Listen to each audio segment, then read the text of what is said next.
بسم اللہ الرحمن الرحیم۔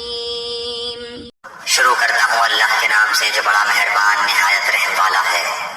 فَإِن لَّمْ تَفْعَلُوا وَلَن تَفْعَلُوا فَاتَّقُوا النَّارَ الَّتِي وَقُودُهَا النَّاسُ وَالْحِجَارَةُ أُعِدَّتْ لِلْكَافِرِينَ۔ بس اگر تم نے نہ کیا اور تم ہرگز نہیں کر سکتے تو اسے سچا مان کر اس آگ سے بچو جس کا ایندھن انسان اور پتھر ہیں جو کافروں کے لیے تیار کی گئی ہے۔